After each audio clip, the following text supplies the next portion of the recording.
2 days. 2 days since I found Max in a puddle of limbs, crumpled on the ground, sobbing over Cyrus's body. 2 days since she'd spoken a word.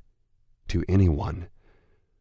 The sound of her screams had struck through me with more force than even Lucifer's creepy, glowing blade.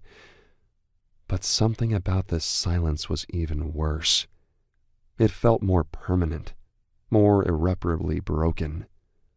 A familiar sort of fracture that I'd tried and failed to glue back together before.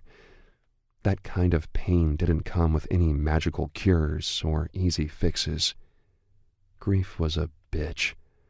A gnawing, ever-present ache that pulsed through the body like a poison.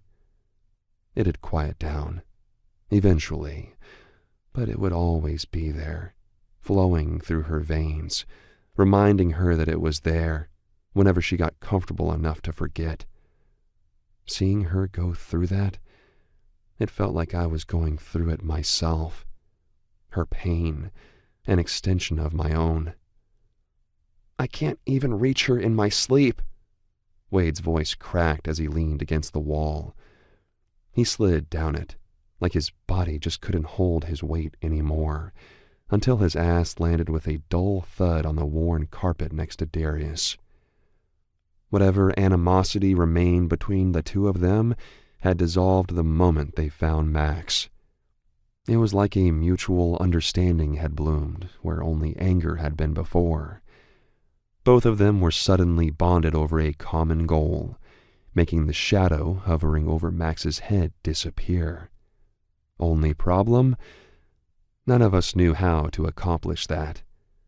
We were all huddled outside of her door. It had become the unofficial hangout spot.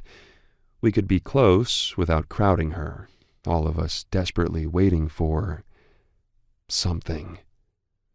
We'd found an old house a few miles from town. It wasn't the warmest place in the world. The electricity was off, and I could see a visible trace of my breath with each exhale.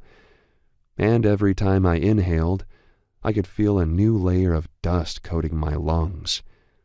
But it was what we needed until we could figure out a plan, abandoned and safe. We needed to regroup.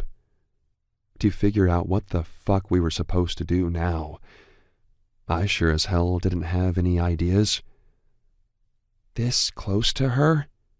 Wade shook his head and ran his hand roughly through his hair. "It should be easy as hell to dreamwalk to her.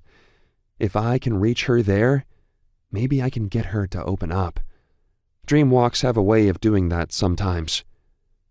I didn't share his surprise, though I did empathize with his disappointment.